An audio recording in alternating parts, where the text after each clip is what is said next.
You are listening to the Curtis King Podcast.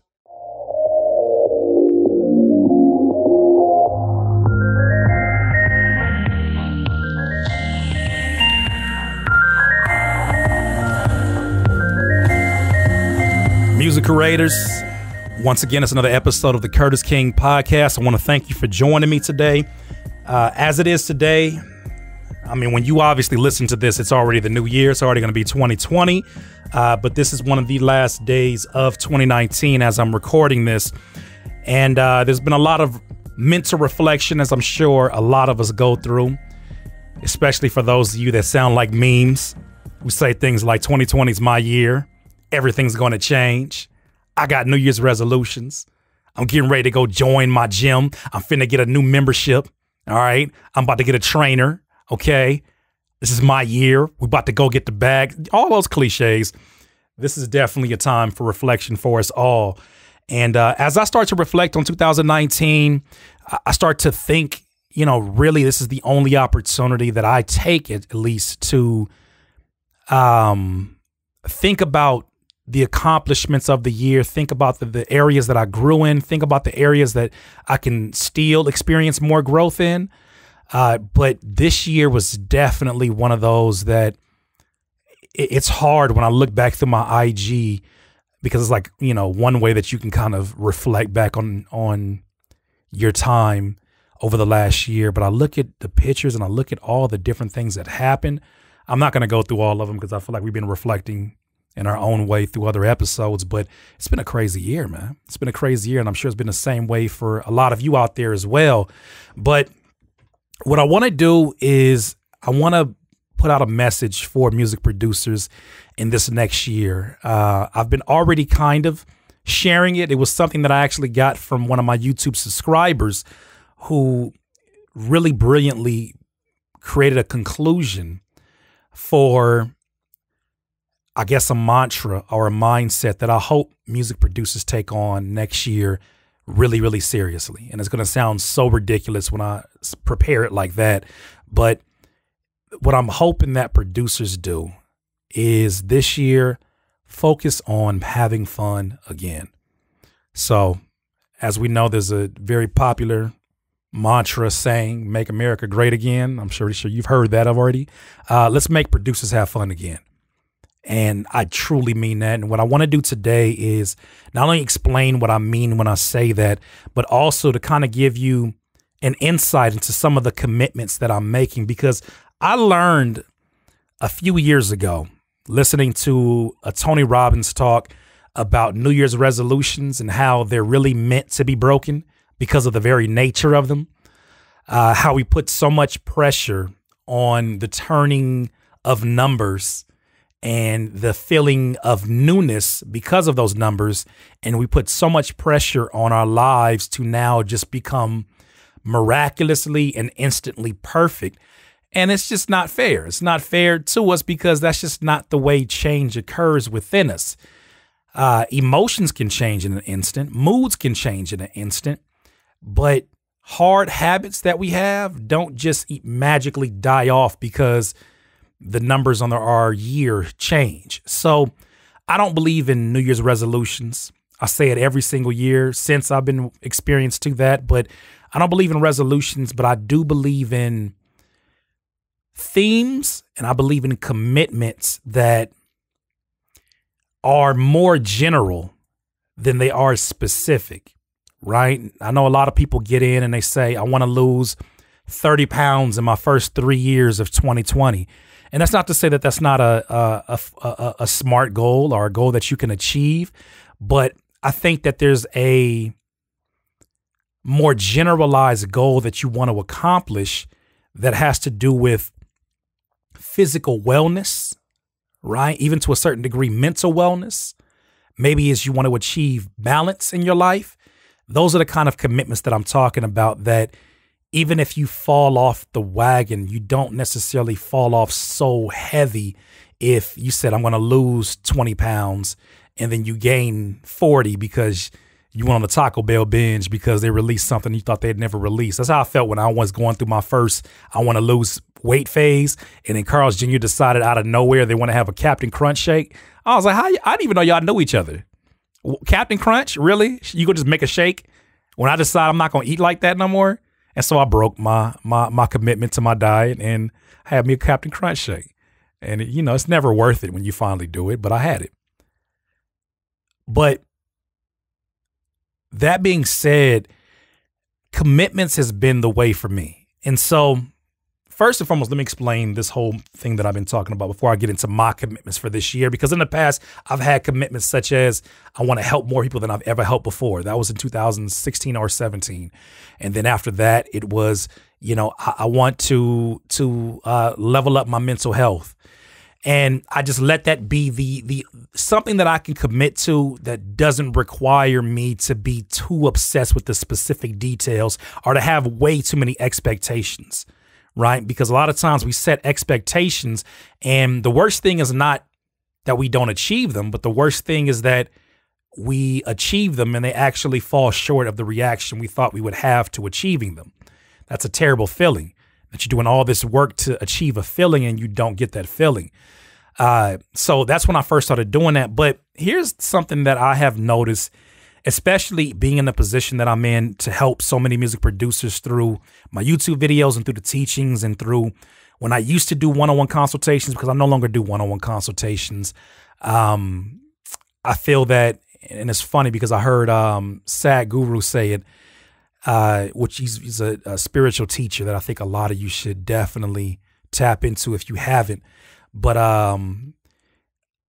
it was an interviewer that interviewed him on this show called Impact Theory. And he said, how do people reach you? How do people get a hold of you or, basically be mentored by you? And he was like, I don't think that they need to be mentored by me. I don't think they need to reach out to me, even though it's really easy to reach out. But he said, I think that us having a one-on-one is going to give you clarity, but it's not going to put forth the action that needs to be done. So it may give you a little bit of clarity. It may give you a little bit of, oh, okay, I'm not that far off, but which is valuable in its own right, but it's not as valuable as the actual action you're going to put into play. And when you hear the commitments that I have for this year, it'll make more sense why I'm kind of in the same mind frame moving forward. But this idea of producers having more fun is supremely important to me because sort of an epiphany that I had over the last 2 years is that so many producers that I talk to are dealing with issues that are so much bigger than just what they approach me with. They approach me with, how do I slide my 808s? We've talked about this many a times. How do I slide my 808s? How do I mix and master? What's the difference between mixing and mastering? Why do my beats suck? Why don't my friends support my music? That's a bigger issue going on there. And it has very little to do with music. Music is just sort of the mask that's over on top of the bigger issue within that. And what I realized was that for music to be such a passionate tool that so many of us use to get a mood or a certain reaction that we want, why is it that it brings us so much sadness or it brings us so much stress? Because when I see all these questions, I don't see hunger within the individuals. I see stress and frustration, which are very normal emotions that come along with learning anything. But it's almost like the way they describe it, music is bringing them more pain than satisfaction. And a lot of that pain that I notice is self-induced because of the perspective that they choose to take on and because of the ridiculous responsibilities they take on. And I notice it so much in younger music producers. They're not having fun. They're not having fun because all they're thinking about is, I have to be this producer that I look up to because he's my same age and I have to outdo him. Or you're burdened at 16, 17, 18 with the responsibilities that used to be, or the goals that used to be for somebody that's 30, 20, in their late 20s, or really has had some experience under their belt. You're burdened with that at 16 and 17, and that's unfair. what that does to you is that it puts your brain and your mind and your focus so far into the future, you can't appreciate the joy of what you have right now. And when you finally do get to experience the joy or the gift that is the right now, it's no longer right now anymore. You're thinking about in retrospect, like, man, I had it so easy when all I had to do was, put together loops on FL Studio, when all I had to do was watch tutorials on YouTube for Ableton or Reason. You have it so easy, and it doesn't feel like that because the process doesn't feel easy. It feels a bit overwhelming, which is understandable. It felt like that for me at some point. But something that I can say that I really tried my best not to lose touch with is this fun? And if it's not fun, then why are you doing it? You could be doing a million other professions, right? I had a manager that told me one time, he gave me a wake-up call. He said, you show me concerns that you have with the fact that music is not making you money. You show me your worry. You show me your complaints about how unprofessional certain artists are when you work with them. He said, but what you don't show me is the fact that you chose all this. And this is your decision to choose it through music. He said, if you're looking for professionalism, if you're looking for top shape professionalism, if you're looking for something that is easier to generate income off of, he said, go choose another profession. It'd be a lot easier and a lot less stressful. But of course, I didn't choose another profession because this is what brings me joy and what brings me happiness. Why? Because I'm having fun with the process. So this is something that I want you, if you're not even paying attention to it, I want you to start to ask yourself, as you're in the midst of making a beat, as you're putting together all these different elements in it, and you find yourself kind of getting frustrated, just sit for a moment. And I want you to observe that feeling. Observe it not as somebody that's judging it. Observe it not as somebody that's trying to find meaning in it. Just observe it like a scientist who's just looking at it. That's interesting. Why do you feel that way? Are you not having fun? Are you having fun? All in all, as frustrating as it is that you don't know hotkeys and these different things that go into it, are we having fun? Because if you're having fun, you'll find a way. Rewind back to me as a little bitty kid playing Super Mario on my Super NES. I sucked. I was terrible when I first got it. I was falling inside the holes. I was getting ate up by mushrooms. I was, the fireballs was backfiring on me. The bullets was going across the screen and I was getting hit and I wasn't jumping. My reaction time was trash and I kept dying at the same place. But what kept me going was the fact that it wasn't that serious. I didn't take myself too seriously. After all, I'm playing a game. And it was fun. Now, as I sort of had the gift and the curse of knowledge and that I could do better, that's when I started getting into my head. And I feel like producers go along the same journey. Fast forward to when I started playing Street Fighter. This is when gaming became a lot less fun for me. Street Fighter 2, to be exact, because I knew that I was capable of more, but I was underperforming. And it made me feel like, oh man, the computer be cheating. Who's the computer? Who's it? First of all, let's talk about that. Who's the computer? The computer be cheating. I hate this. I don't hate it. I just lost the fun. I lost sight of the fun in this. And it took me many years before gaming became fun again because I was taking it incredibly too serious. I wasn't a professional gamer. I was a kid that was playing a system that allowed me to have some leisure time and get some stress off my back, I guess. Not even stress, just really just exerting energy in a fun place.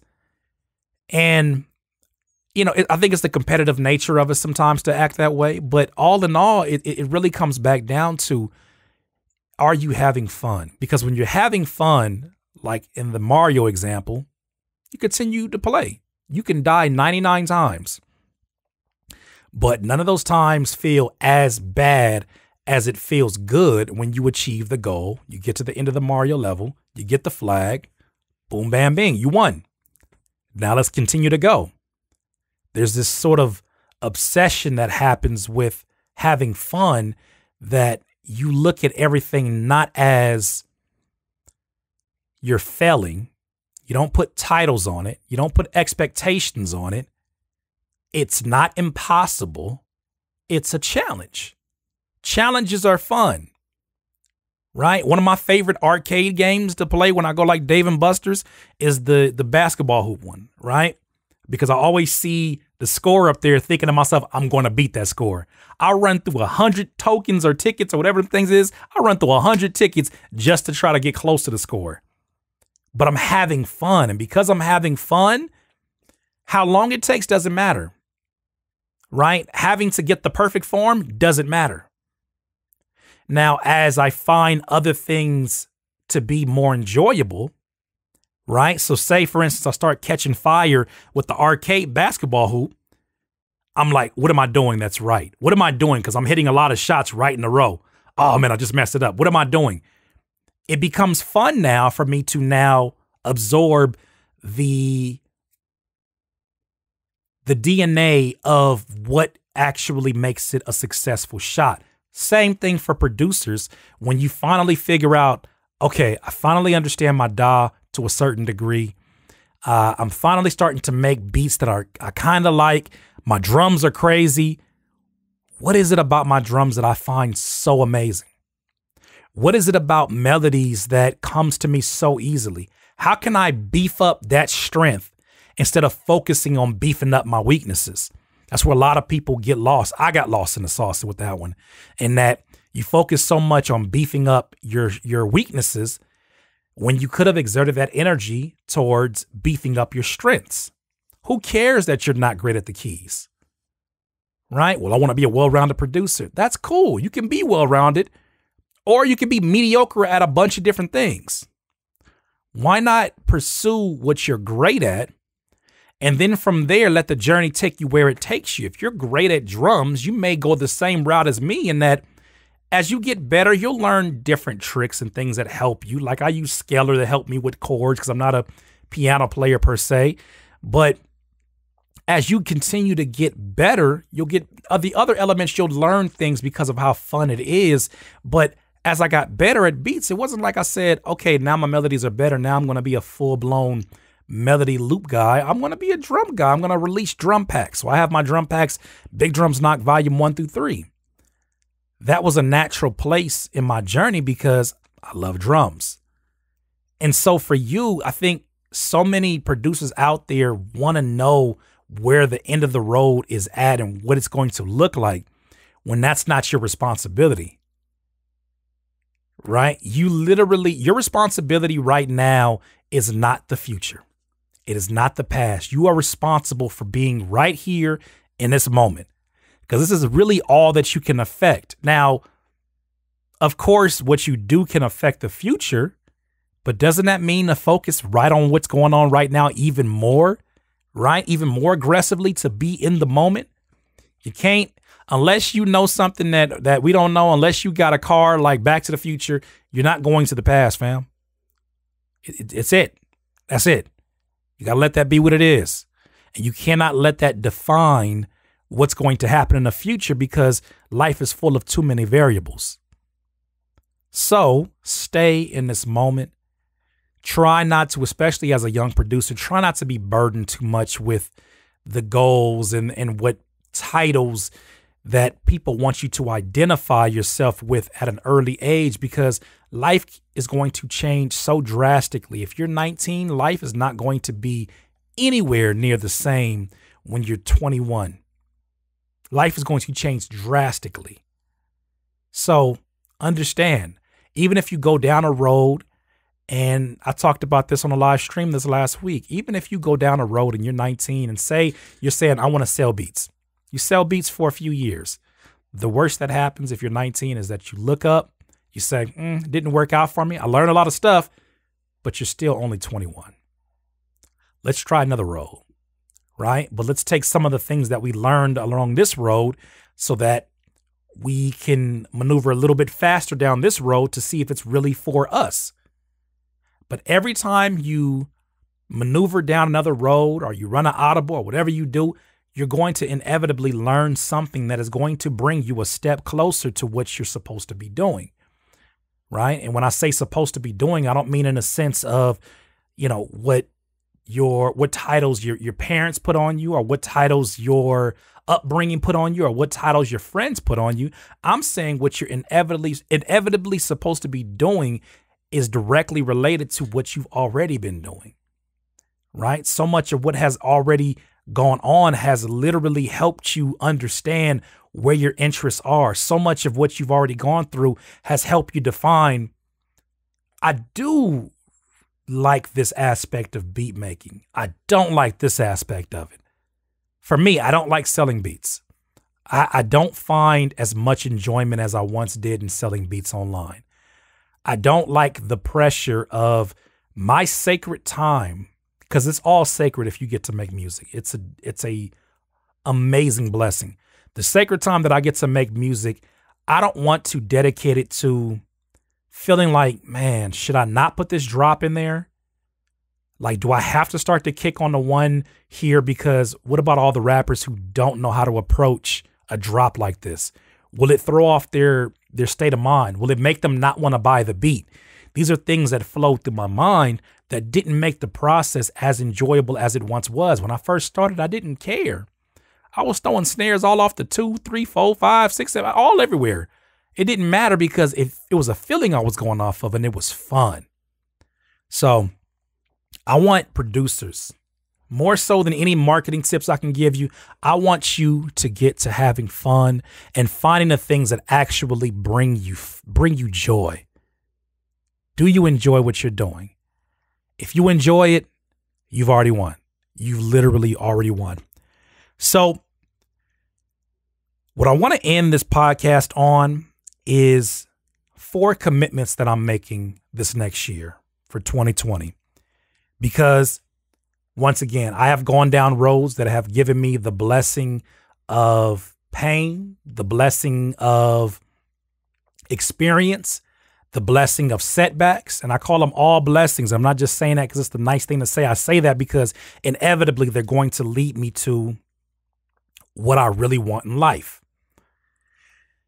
4 things that I've made a commitment about, and my career will adjust to them. The first one, I won't allow temporary circumstances to commit me to long-term headaches. I will not allow temporary circumstances to commit me to long-term headaches. Do you know how many times the money started getting lower than I'm comfortable with? I know I got bills due. I know they're right around the corner. And I said yes to opportunities, quote unquote opportunities, to monetize my beats and monetize my music making process. And it ended up being for money that no matter how much money it wasn't worth the headache. It wasn't worth the time spent away from doing what I actually love. It wasn't worth the days that are passing by that I'm not focusing on my goals, which leads me to the second commitment for this year. I will no longer leave my goals underserved to service the impatient goals of other people. Your deadlines are not my problem. In the past, because I believe that, and I still believe this, how you do one thing is how you do everything, I've said yes to so many things. And because I'm not a half-asser, because I like to get things done the right way in everything that I do, it makes me commit to things and other people's deadlines, even though they don't align with my own goals. It's almost like I'm subconsciously telling my own goals, you don't matter as much as everybody else's goals. And I think that that's an unfair place to put my goals. And not to sound selfish, but maybe it is a little selfishness. Maybe I need to just own that. Maybe it is selfish and I need to own that. It's funny. I had a talk with my boy Ruslan 3 years ago. And I'm going to have to text him because I don't know if he remembers this, but I was reminded of it in the middle of a conversation with, I think it might have been Busyworks. But I said that my buddy Ruslan called me and we had a long talk. And I think that he was speaking prophetically, even if he didn't understand it. But he said, I think that if you give yourself matter of fact, it might have been, it's crazy. The timing doesn't matter. But he said, if you give yourself 2 years to just focus on yourself and not overextend yourself to multiple people and multiple companies and entities, you'll be where you want to be. And I started thinking about it at that time. I was like, that sounds really good in theory, but I don't know what that means. At the time, my whole life was in a whole nother circumstance, so I didn't know what it meant to just do for myself. But I got to tell you, it took a little bit longer than 2 years, but it inevitably led to me now doing what I want, for whom that I want to do it for. And so it has helped me come to a place where I don't care if it's an artist that has tremendous pull. I don't care if it's a company that has a lot of money on the table.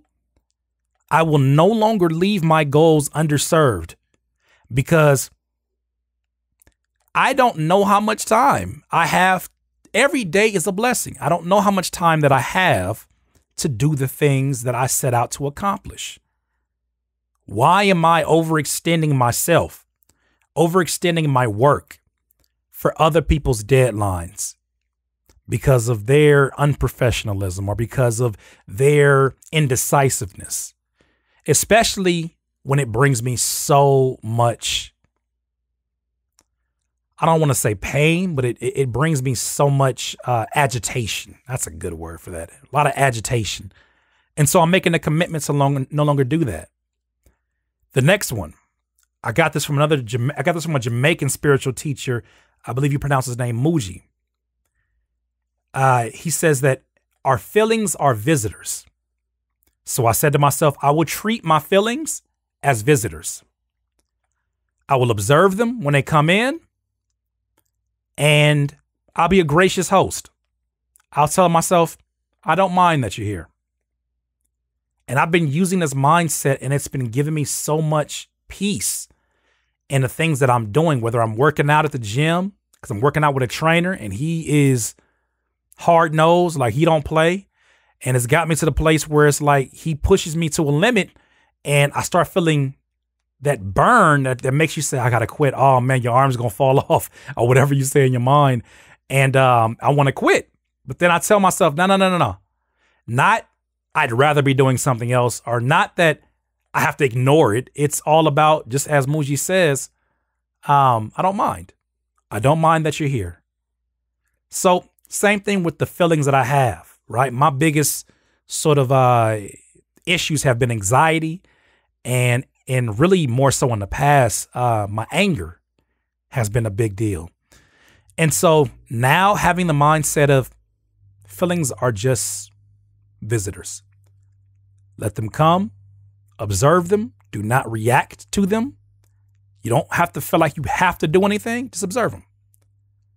They're just visitors. And the last one, I will remind myself daily to pull my attention by the arm back into the present moment. I am here. All of these, what they have in common, if you really think about it, has to do with bringing yourself back to the present moment, appreciating the moment that you have right here in front of you. And so these are the commitments that I'm making. And I'm really, really actually curious to hear, what commitments do you have for this next year? Not specific. I mean, if you want to go specific, do that. But what generalized commitments do you have for this next year? I really want to hear. So if you're on my YouTube channel and watching this at Curtis King TV, please leave a comment and let me know what general sort of mantras or even general commitments do you want to make this year to make this one of the best years you've ever had. Leave it in the comments. For those of you that are listening and you're on whatever distributor this podcast is on, I just want to say thank you. I'm grateful that you guys are continuing to support this. It's super dope to see people starting to come around to the long form content from me. And I don't take that for granted. So once again, as I always say, in this life, you will not be full of life until you decide to live life to its fullest. Once again, this is Curtis King of the Curtis King Podcast. Have a good one. Peace.